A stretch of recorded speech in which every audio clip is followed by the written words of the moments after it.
I think it's an exciting matchup, you know. The fight everybody's wanted for the longest is Usman and I, so I think this is the fight to get to that fight. So yeah, with that being said, I just got to go handle business Saturday and on to bigger, better things. Do you see a bit of yourself in him? Because he was just in here earlier and he said, you know, I plan to finish AJ within 2 rounds and then go on to fight Usman Nurmagomedov. And I remember doing media days with you and you're screaming at Pitbull across the room to give you your belt that you felt it was already yours. So do you see much of yourself in Paul from like where he's at in his career? Not really. We're completely two different human beings. In my process of my journey, I always had respect for Patricio, you know, where I don't feel it's really a respect thing. You know, I think he's a little headstrong and arrogant, but that's my personal opinion. But yeah, when we get locked in that cage Saturday, it's just him and I in there. All the smack talking, the joking, everything else goes out the window. So you think he actually is not, it's not just selling the fight, you think there is actually some sort of animosity between you two? No, I wouldn't say it's animosity. You know, you got to sell the fight, but at the same time make it entertaining for the fans. I think he believes in himself, but I'm a different breed. Ahead of this fight, you talked about Riyadh, Saudi Arabia becoming the fight capital of the world. Your last fight that Clay Collard was out here. What makes you believe that this can become the hub and the centre of the sporting world? I just believe if you look at the history of the fights that they've promoted and they've put on, they've been nothing but the biggest of the biggest cards, from boxing to MMA. So if they just continue on that journey, sky's the limits. And what have you found in terms of working out here and fighting out here that's different to other places in the States? I don't know. I just enjoy it. You know, the people are real welcoming. Everybody's loving. I enjoy it out here. In terms of Paul, obviously very young, maybe given this opportunity earlier than people expected. He's saying that he's come out to finish you, never been finished in your career, only lost once. What do you think gives him that confidence to come up against somebody like yourself? I don't know. Self-belief. Everybody's got to believe in their self, you know. But, yeah, like I said, many have tried, all have failed. And in terms of the future, you said this one next. Is that what you think happens in 2025? Definitely. You know, we were lined up in the tournament, so that was pretty much everybody wanted to see in the tournament. I caught staff. Some things fell through within the tournament, and then here we are, full circle. Mm-hmm. AJ, how did this fight, you said that Paul Hughes is a man with nothing to lose going into it. Has that added a different dimension to your training camp at all, knowing that, you know, you've got a lot riding on this in terms of going for top shots, challenge Usman? It's been like something different, you had to, a different mentality you had to bring into this? No, I wouldn't say so. I would say diamonds are built under pressure, you know, so for me it's just more fuel to the fire. I know where I belong, I know where I want to be, and it's just a matter of continuing to do what I'm doing to get there. And obviously you, just being in Saudi Arabia, in Riyadh, sitting here, what you're really embracing the culture. What is it about the culture here that makes it such an enjoyable fight experience? Well, the culture, I have a Middle Eastern background, so that part, it's pretty much getting to step out and see a different lifestyle. No matter where I travel, I always get to try to see and embrace the lifestyle.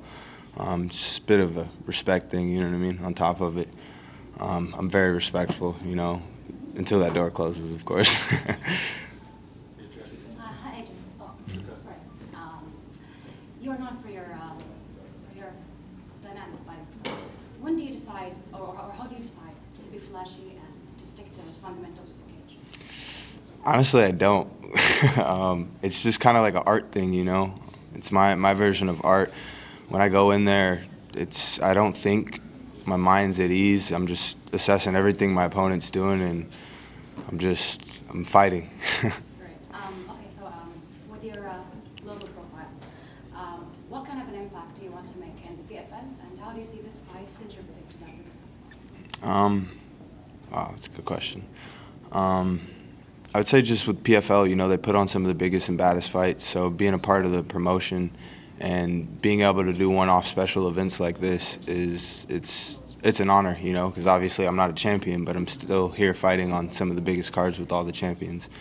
So I would say leaving behind a legacy of just greatness. Adrian, I know you got to the game so young, there's been the ups and downs of motivation and things like that. Where would you say you are right now? Because we've only seen you fight 70 seconds in the past year.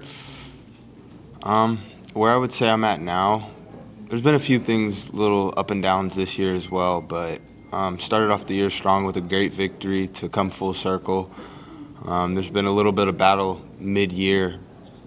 I don't really want to talk about it, but there's just been some little things, but nothing I couldn't fight through to get me to this point to where I am now. And for me, the motivation is, once again, just becoming a champion. So whatever I got to do, I'm going to do to get there. You've done so much and obviously grown a lot as a fighter, but you're still so young. How much more growth do you think you have, and like how close do you feel you are to your prime right now? I would say I'm in my prime, but this is the beginning of my prime. This isn't something I want to do until I'm 40, you know. I want to settle down, get married, enjoy a proper life. So I think 33 is my limit. 33, maybe 35.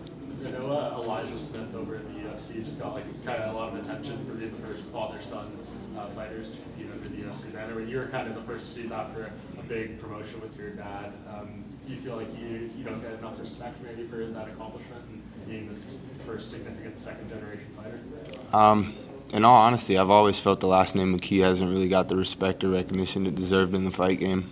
But that's my own personal opinion. So that's what just drives me. It motivates me to continue to drown out all the noise and show up and show out.